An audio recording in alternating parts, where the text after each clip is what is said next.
bisa kita pedomani, karena nanti kita akan bicara tentang hadis. Ada hadis yang berbicara tentang mimpi, dia punya kriteria tersendiri. Jadi bicara tentang mimpi itu sebetulnya bagaimana sih proses mimpi itu terjadi. Kalau kita melihat rujukan kitab seperti Durratun Nasihin, itu di sana juga banyak menjelaskan tentang mimpi-mimpi, ya.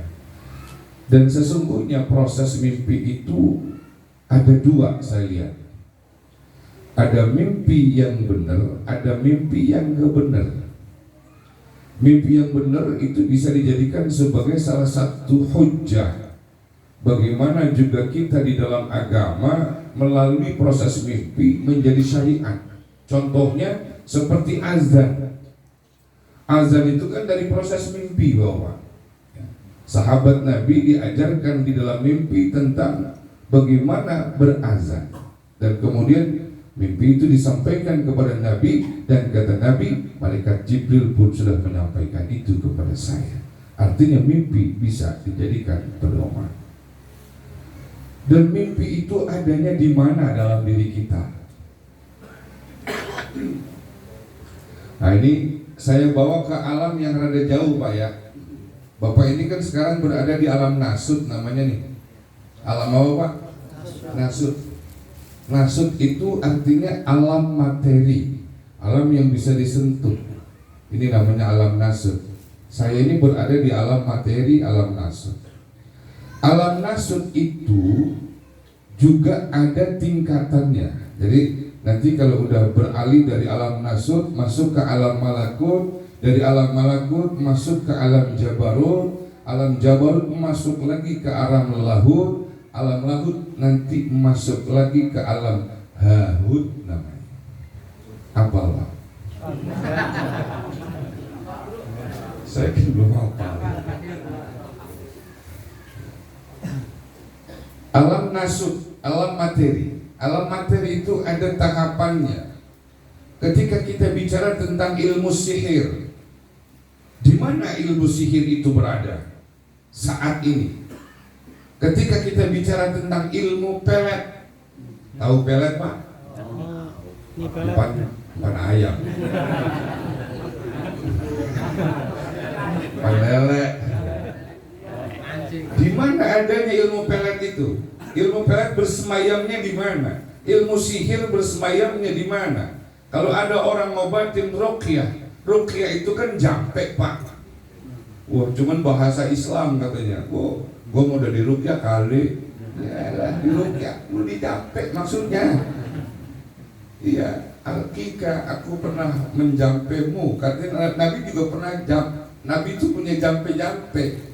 Kata Nabi, ma'udzu ruqyati.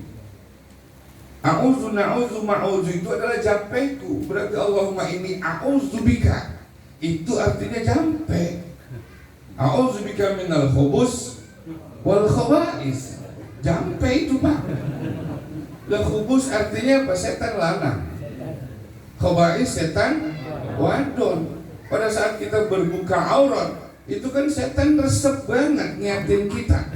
Makanya supaya kita tidak terkontaminasi dengan pengaruh setan, kita baca jampe, ini a'udzubika minal khubus wal khaba'is. Nggak berani nanti setan ngelihat kita yang sedang berbuka aurat. Itu maknanya khubus, khaba'is, begitu. Masuk pasar baca, Pak. Lama ini a'udzubika minal khubus wal khaba'is. Karena setan itu paling demen adanya di pasar. Tuh. Makanya kita baca doa itu namanya jampe.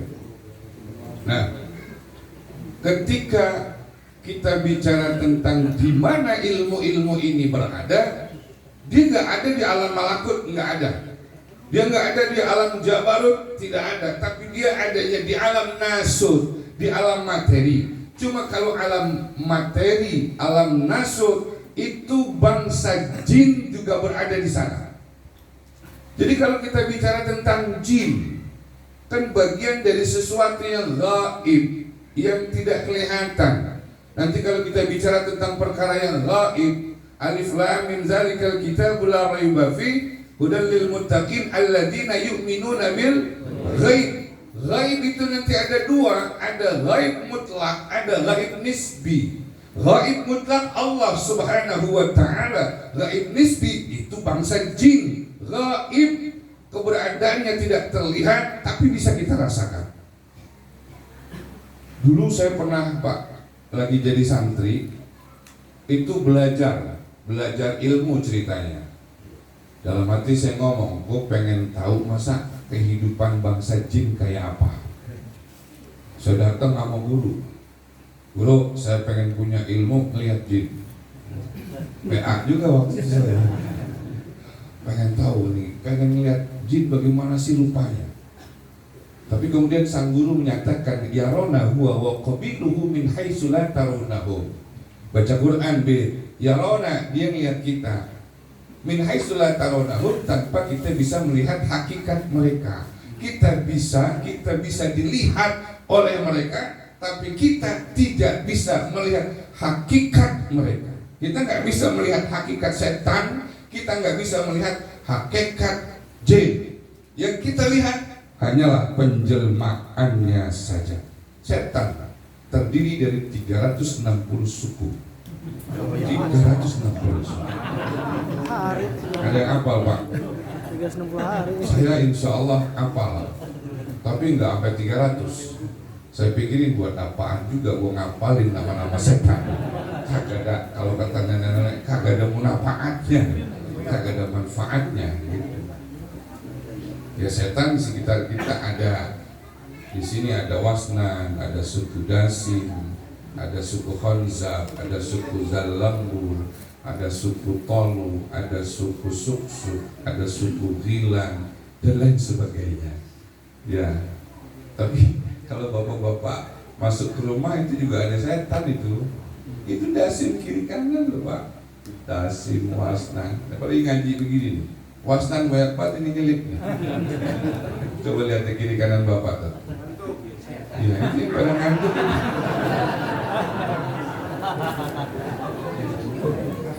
Iya. Wasnin. Jangan heran kalau orang ngaji ngantuk, jangan heran. Jangan heran. Karena emang ada setannya. Itu namanya Wasnan, sukunya namanya Wasnan. Enak pokoknya kalau ngaji pasti ngantuk. Ya. Dan jangan dilawan-lawan. Pak, orang kalau ngaji ngantuk pakai dilawan, goblok. Kenapa?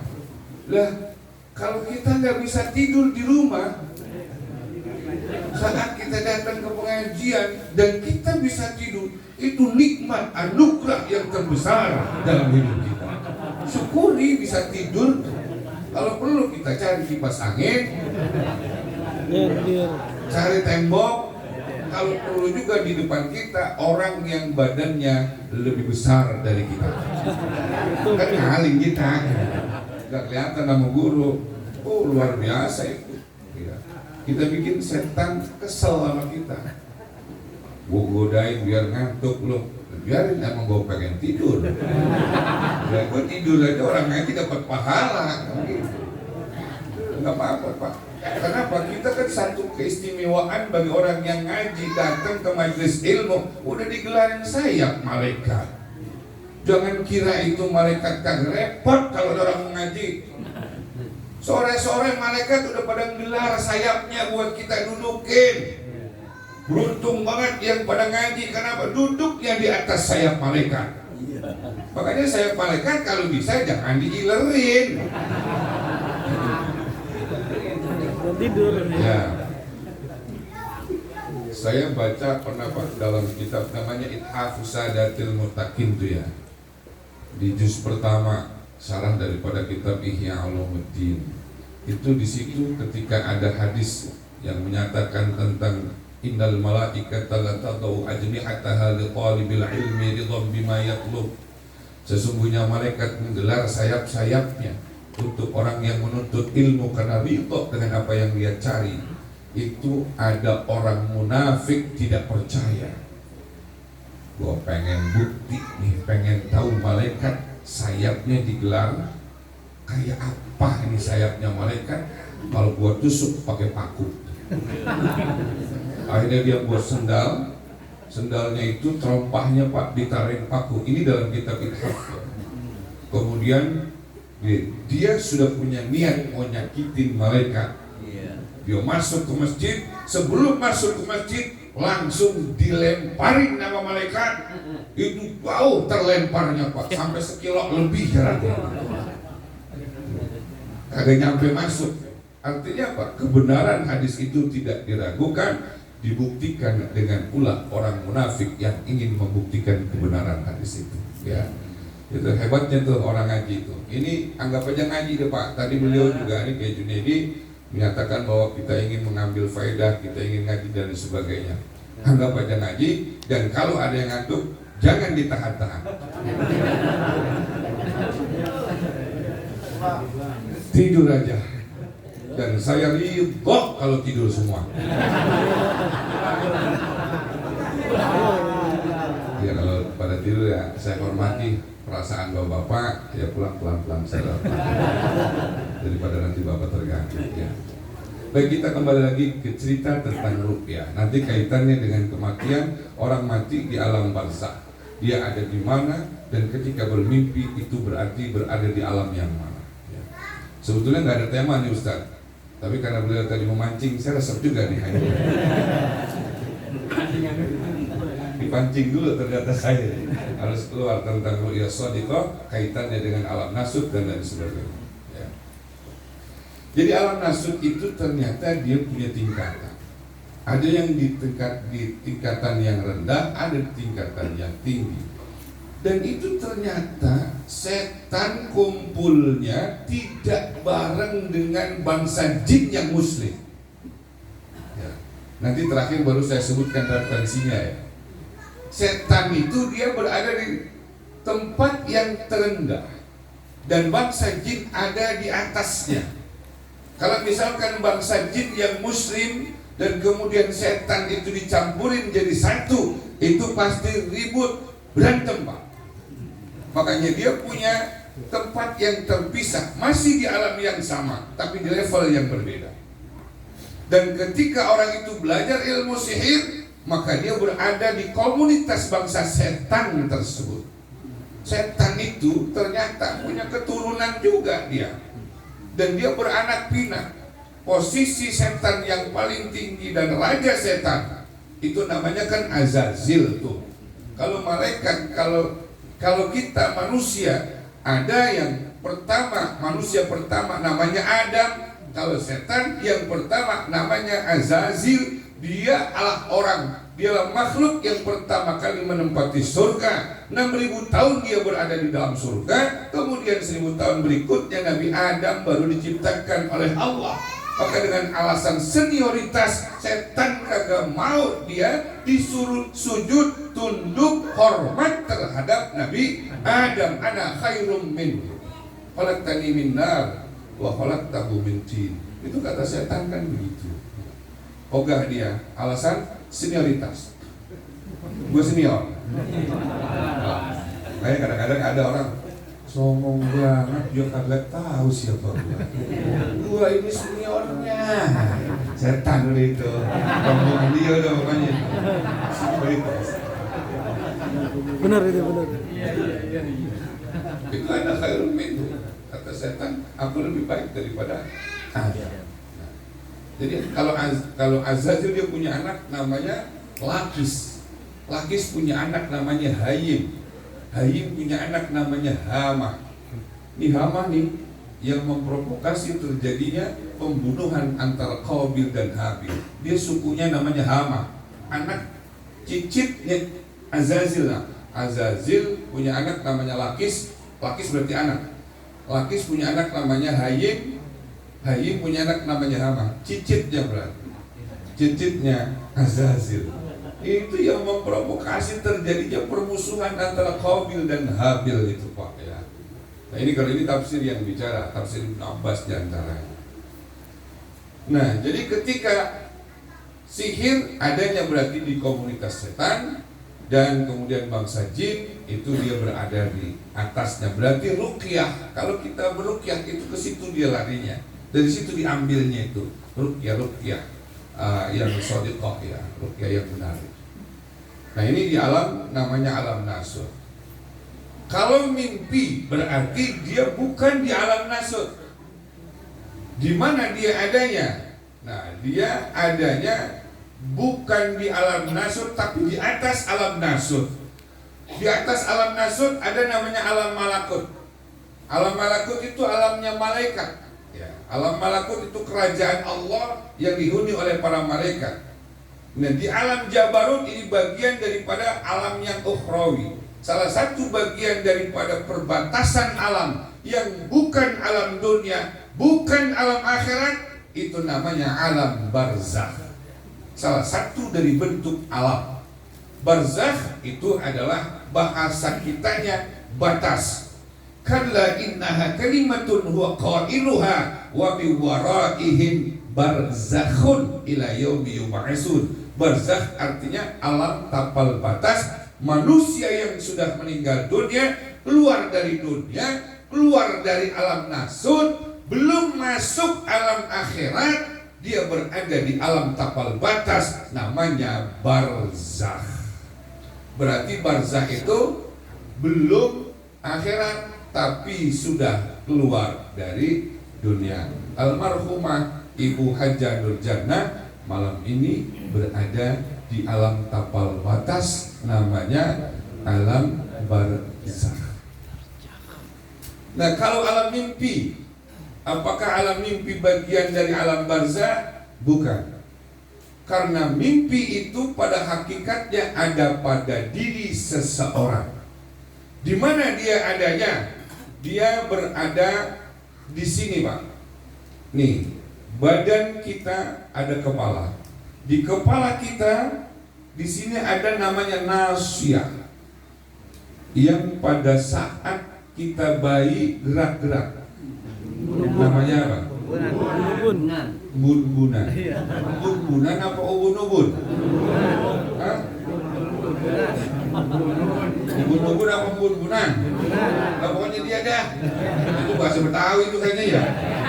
Iya, bahasa Indonesia apa itu? Ubun-ubun. Ubun-ubun. Bun-bunan kata orang dulu.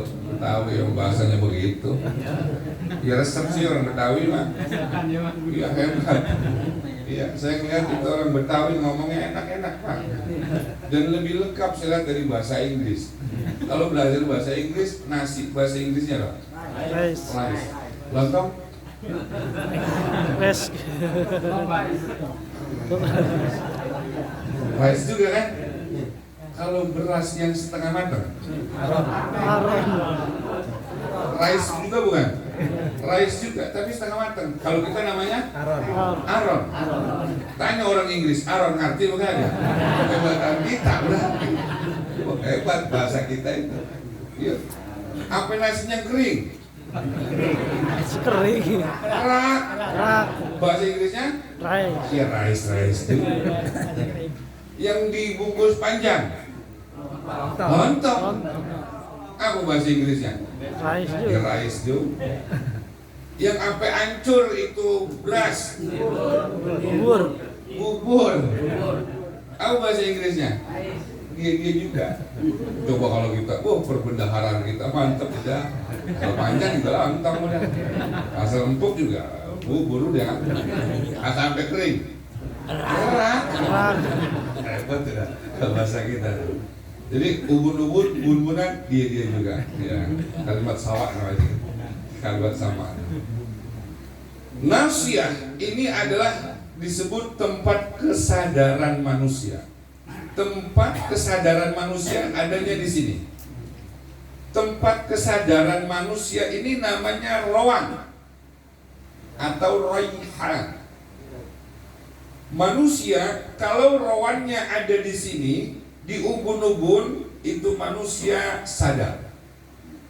Ketika rawannya pergi meninggalkan dirinya, maka itu yang kemudian disebut dengan proses tidur. Rawan pergi, manusia tidur. Rawan perginya kemana? Rawan ini bisa menembus alam. Dia bisa menembus alam masa lalu, alam masa kini dan alam masa depan.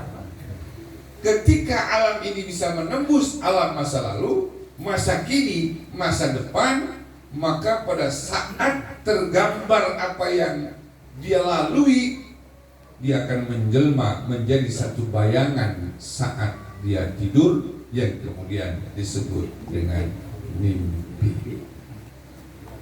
Tuh, mandi basah. Itu tentang bagian yang lain itu mah. Apa ada mandi kering?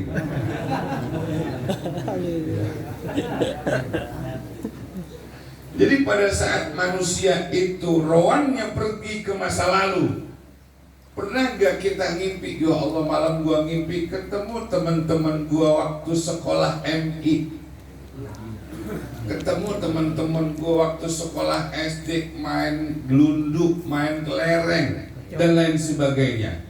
Kalau yang kita lihat adalah masa lalu, berarti rohan kita itu sedang menembus masa lalu. Dan kadang-kadang rohan itu juga bisa menembus masa depan. Seringkali ada orang ngomong begini, pas sudah ketemu kita, ya Allah, perasaan 2 hari yang lalu gue baru mimpiin ketemu mak lu dah. Coba ada gak yang begitu? Berarti rohan itu udah nembus masa depan. Nah. Dan rohan ini dia terjun bebas, Pak, menembus ke alam mana saja, termasuk menembus ke alam barzakh. Dia bisa masuk ke sono. Rohan ini dia tidak dihalangi oleh apapun, bisa masuk dia ke alam barzakh. Termasuk seperti apa yang tadi diceritakan oleh guru kita.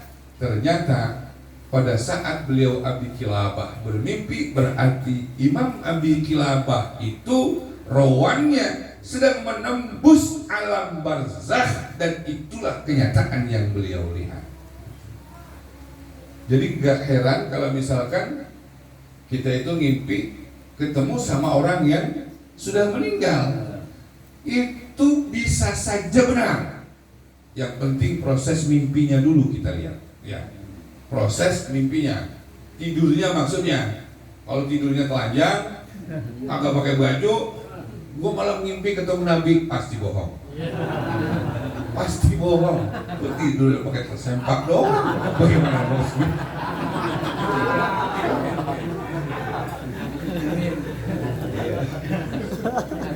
Ya kalau wudhu dulu sebelum tidur, nah itu baru kita bisa pikirkan benar atau tidak gitu. Seperti itu ya. Jadi itu proses mimpi, dan yang dilihat oleh Imam Abi Kilabah adalah alam barzakh, dan itu pasti benarnya. Ya. Apalagi pada saat itu beliau masih dalam kondisi segar bugar. Beda kalau misalkan yang mimpi atau tidak mimpi bercerita kepada kita tentang barzakh. Kalau memang dia mau meninggal dunia, itu juga sesuatu yang benar. Itu kalau orang kampung kita bilang namanya ngelewan. Ngelewan, tahu nggak ngelewan, Pak? Iya, seakan-akan dia melihat sesuatu yang aneh. Bahkan dia kadang-kadang malam perasaan gua baru yang udah meninggal datang ke rumah gua, ngajakin pergi sama gua. Padahal dia orang sudah meninggal. Nah, ini tinggal dilihat ngimpinya di hari yang keberapa sebelum dia meninggal. Kalau memang dia itu berada pada fase 40 hari sebelum meninggal, mimpinya itu benar. Kenapa? Karena orang yang akan meninggal dunia ternyata di dalam Al-Quran sudah dinyatakan oleh Allah akan ditajamkan mata batinnya oleh Allah, sehingga bisa menembus cikal bakal alam yang akan dikunjunginya. Itu, jadi itu batinnya ditajamin. Ya. Kalau kita menggunakan istilah Imam Syafi'i, itu makna daripada ditajamkannya absor. Nanti Imam Syafi'i menyatakan ayat ini bisa dijadikan sebagai alat untuk kita jadikan obat sakit mata. Tapi kemudian ulama-ulama hakikat menyatakan tidak seperti itu. Tapi maksudnya adalah ditajamkan mata batinnya oleh Allah orang yang meninggal tersebut, dan dia bisa melihat cikal bakal alam yang akan dikunjunginya, termasuk orang-orang yang sudah meninggal dunia. Dia bisa melihat, dan itu bukan khayalan, tapi itu adalah hakikat yang sebenarnya. Cuma kalau mau mati jangan dipanik. Kalau dia mau mati, kan kalau bapak misalkan gue lagi duduk tiba-tiba gue nyamperin gue ngajakin pergi, nah kita liatin aja dah. Ya tinggal berapa hari lagi dia nih gitu.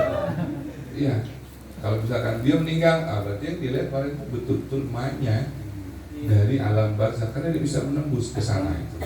Alam barzakh, barzakh itu bahasa Arab artinya batas, alam barzakh. Kalau boleh saya kasih ilustrasi, alam barzakh itu seperti manusia melakukan kejahatan, kemudian ditangkap sama polisi, keluar dari rumahnya, dikeluarin dari rumahnya, belum masuk ke persidangan, belum masuk ke penjara, tapi dia ditahan dulu di tahanan polsek. Orang yang berada di alam barzakh itu kayak lagi berada di tahanan polsek, belum disidangkan dia, belum masuk neraka, belum masuk surga karena belum disidangkan, masih di tahanan polsek, tapi udah keluar dari rumah, udah keluar dari dunia, belum masuk akhirat, dia berada di tapal batas, berada di kantor polsek. Kalau di kantor polsek boleh nggak kita kirimin makanan? Boleh. Kita kirimin apa nih? Doa-doa boleh, kita kirimin anggur boleh, kita kirimin jeruk boleh, apa aja kita kirimin boleh, silakan. Jadi kalau misalkan teman-teman kita di kelompok salafi tahu Pak? Salah fikir.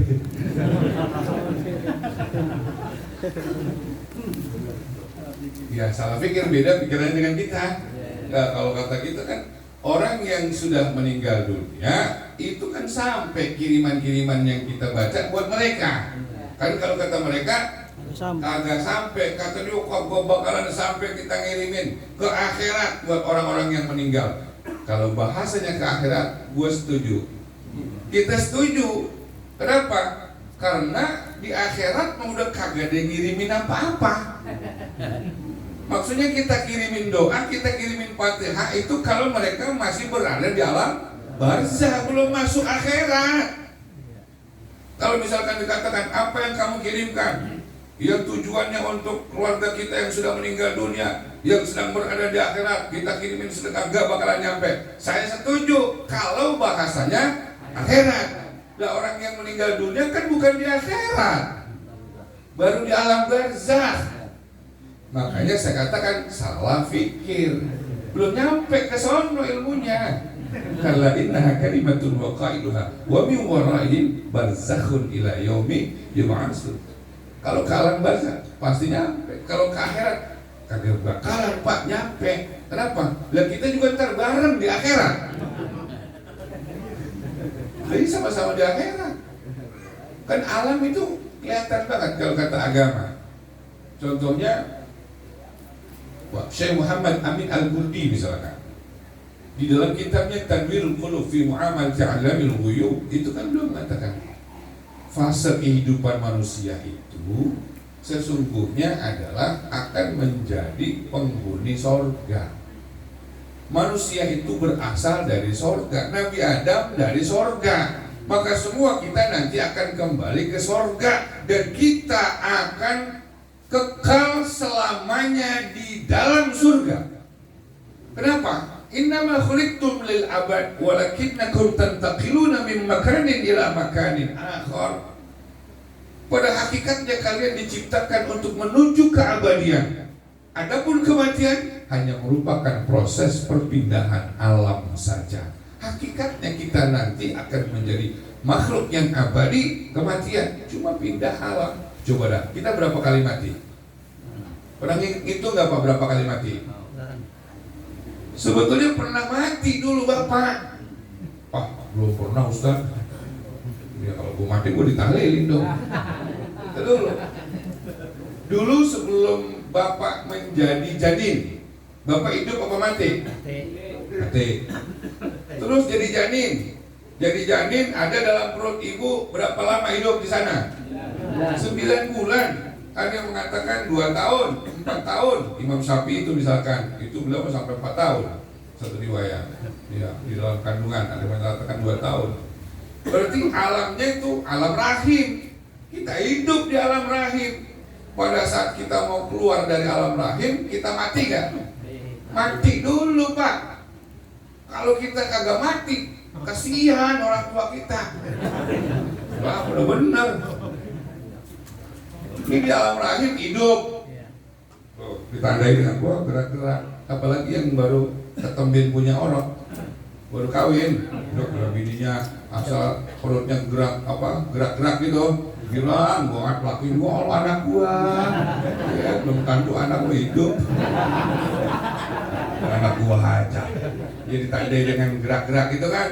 Setelahnya gerak-gerak udah 9 bulan kan dia nyari jalan keluar. Turun dah palanya dah menuju tempat keluar. Di saat dia mau keluar itu dicabut dulu Pak rohnya.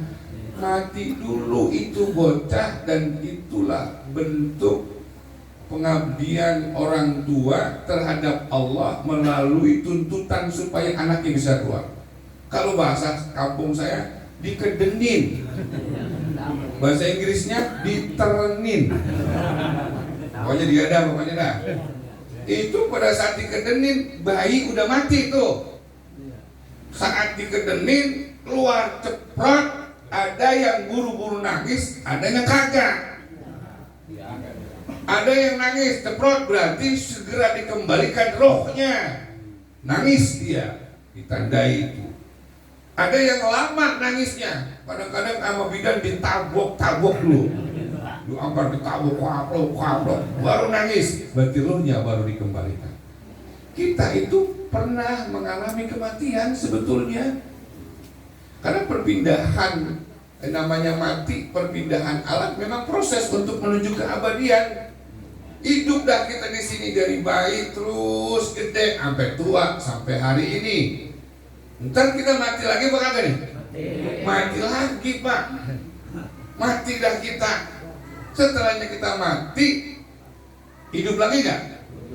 Keyakinan kita harus sunnah wal jamaah, orang yang sudah meninggal pasti dihidupkan kembali.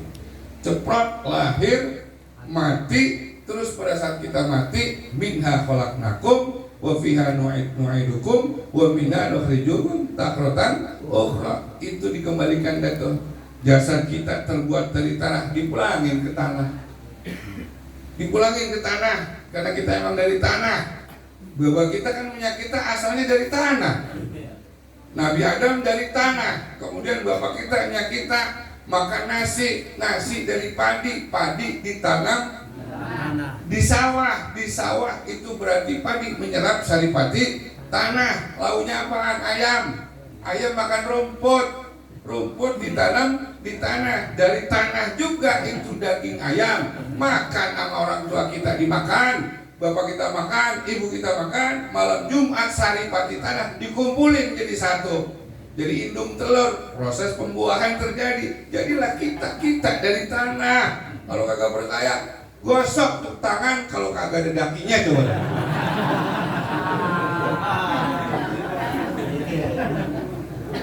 Ini apa nih?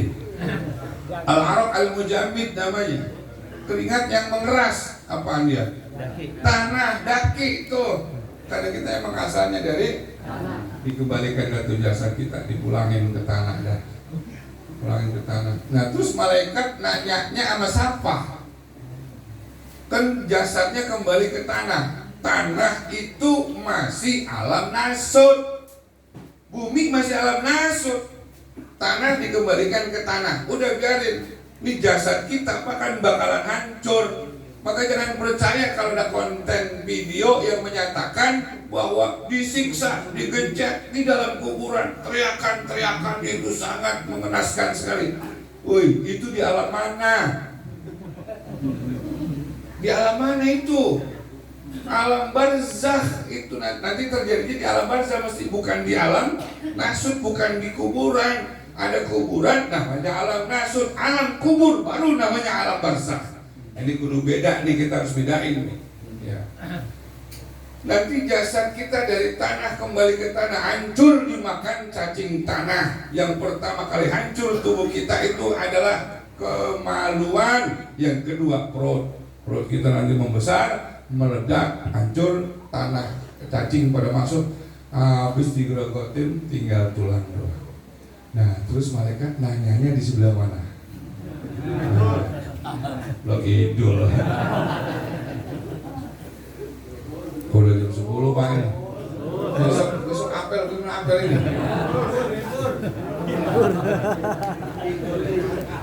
Terus saja libur tadi.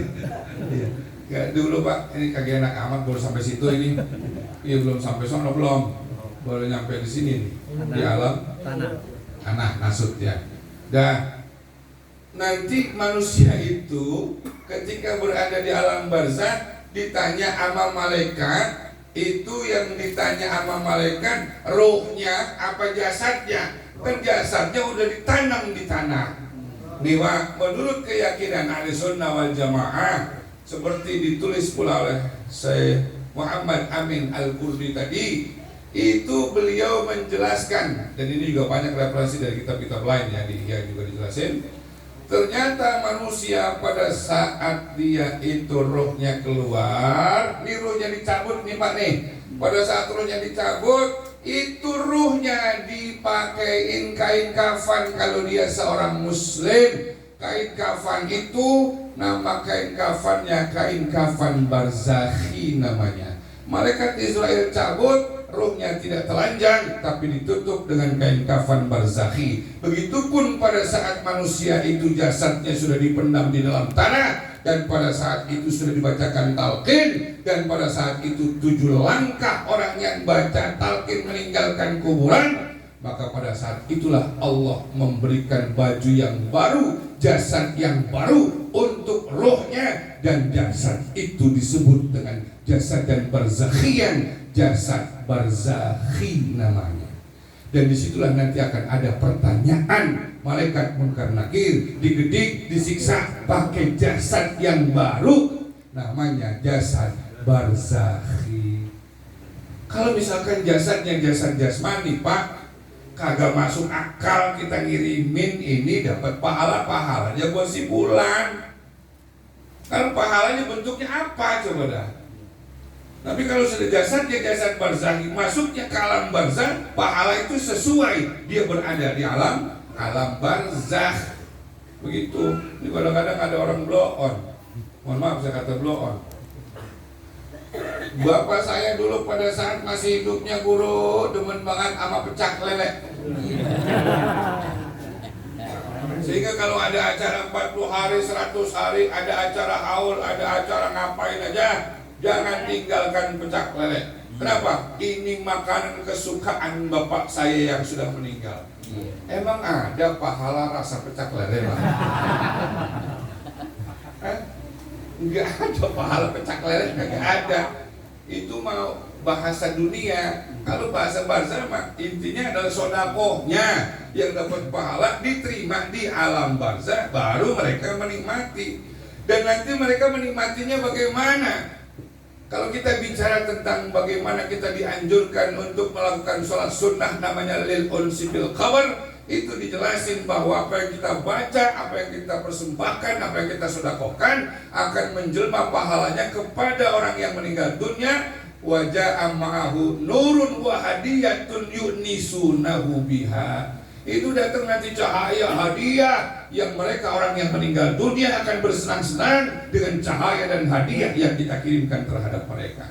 Jadi bentuknya seperti itu, bukan pahala rasa pecah lele. Biar paham gitu nih Pak ya. Ini percaya apa kasih ngomong nih? Nah, ya kalau kita percaya juga nggak apa-apa Pak. Tinggal nanti kita buktiin aja. Ya nanti kita buktiin. Nah itu kita hidup di situ tuh di alam barzakh tuh. Nanti di alam barzakh kita nggak bakalan selamanya. Kenapa? Nanti ketika ditiupkan sangkakala yang kedua oleh malaikat, semuanya manusia pasti mati. Yang di dunia pada mati, yang di alam barzakh pada mati semua. Tinggal yang niup doang yang belum mati. Malaikat Israfil, malaikat Israel semuanya udah duluan. Tinggal Allah dan malaikat Israfil. Ya, nah itu resep juga tuh kalau kita lihat. Ada kitab namanya Jawahirut Tauhid. ketika kita bicara tentang bagaimana Allah nanti akan menjamu para penghuni-penghuni surga, ternyata kita ini nanti akan masuk surga, mudah-mudahan Pak ya. Amin. Kita masuk surga, ntar setiap malam Jumat kita dikumpulin sama Tuhan.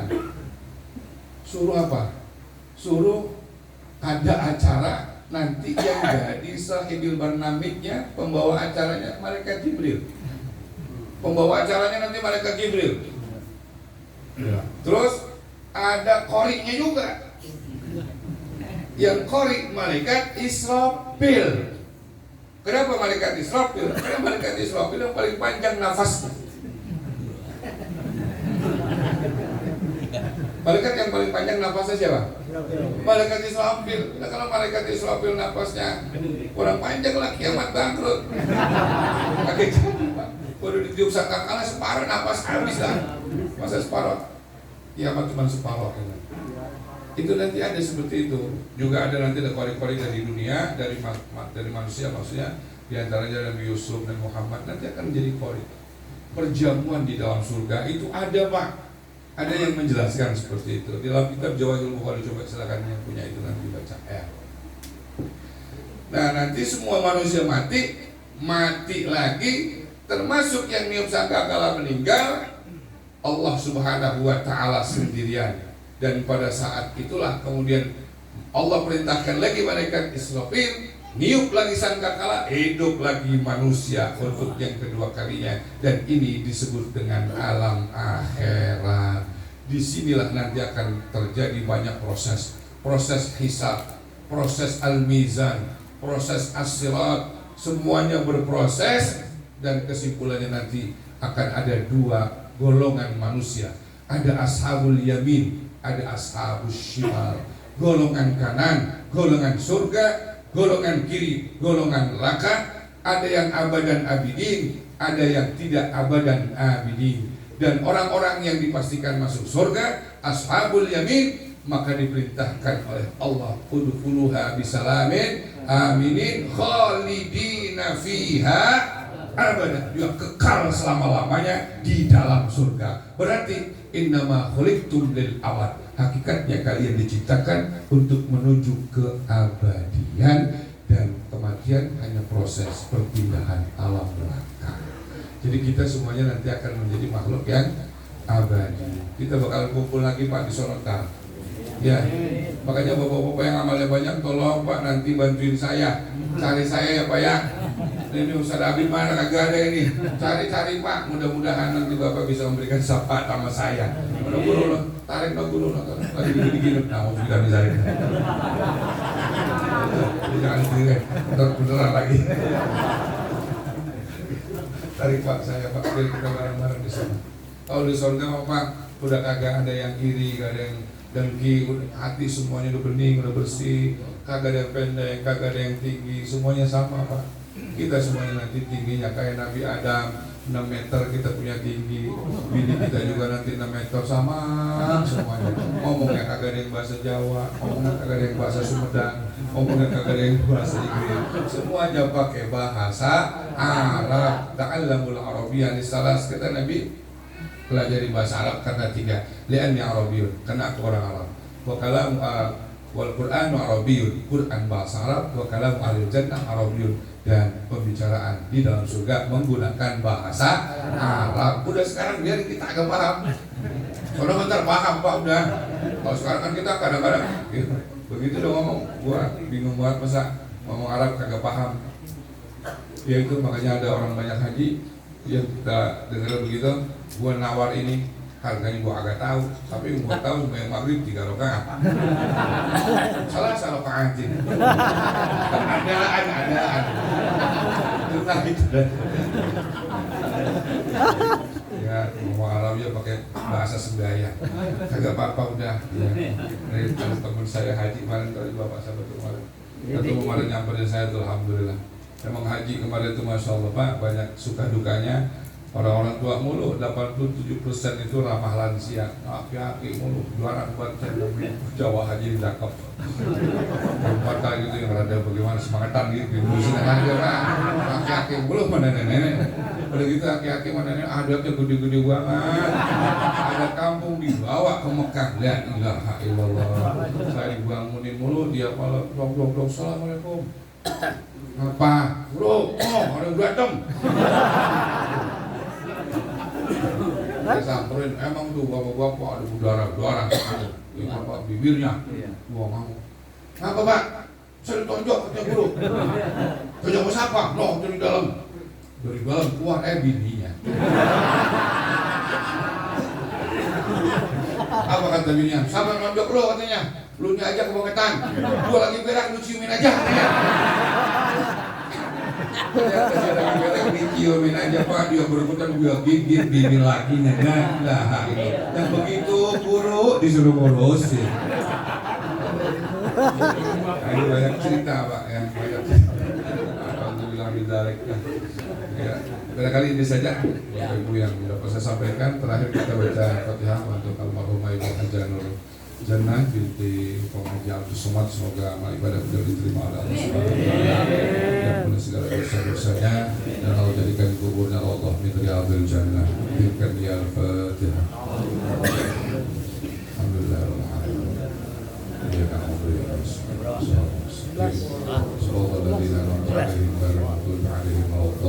amin. Dari saya bila ada kalimat yang kurang berkenan mohon dibukakan pintu maaf yang sebesar-besarnya. Yang benar dari Allah, yang salah pasti dari diri saya pribadi, karena mohon dimaafkan. Dan saya tutup dengan satu pantun, boleh Pak? Boleh. Pantunnya sederhana, Abang Pian demen potensi. Cukup sekian dan terima kasih. Syukron, wadudkum bil khairi wal barakatuh wal najah. Alhamdulillah, wassalamualaikum warahmatullahi wabarakatuh.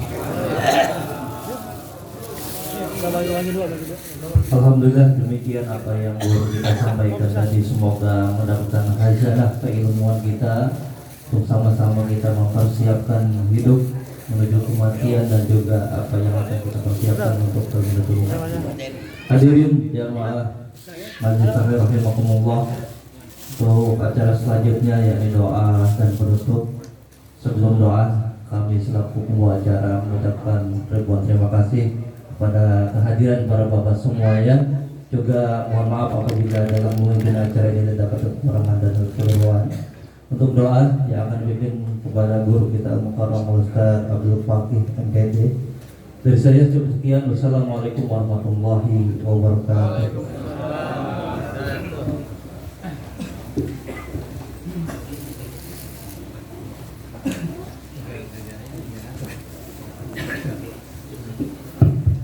الفاتحة. أعوذ بالله من الشيطان الرجيم. بسم الله الرحمن الرحيم. الحمد لله رب العالمين الرحمن الرحيم مالك يوم الدين إياك نعبد وإياك نستعين اهدنا الصراط المستقيم صراط الذين أنعمت عليهم غير المغضوب عليهم ولا الضالين. واعف عنا يا رحمن واعف عنا يا رحيم.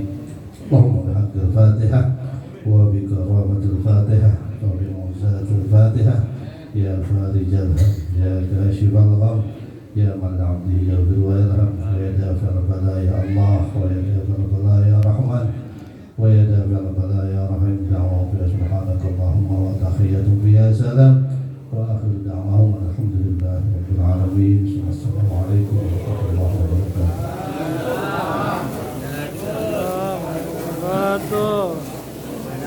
Si bawa.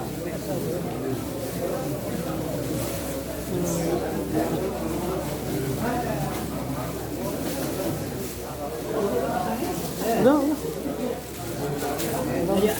Yuk.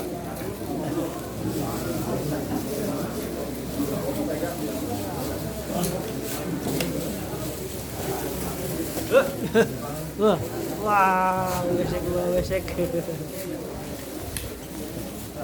Hai guys, alhamdulillah kelar acara kita guys.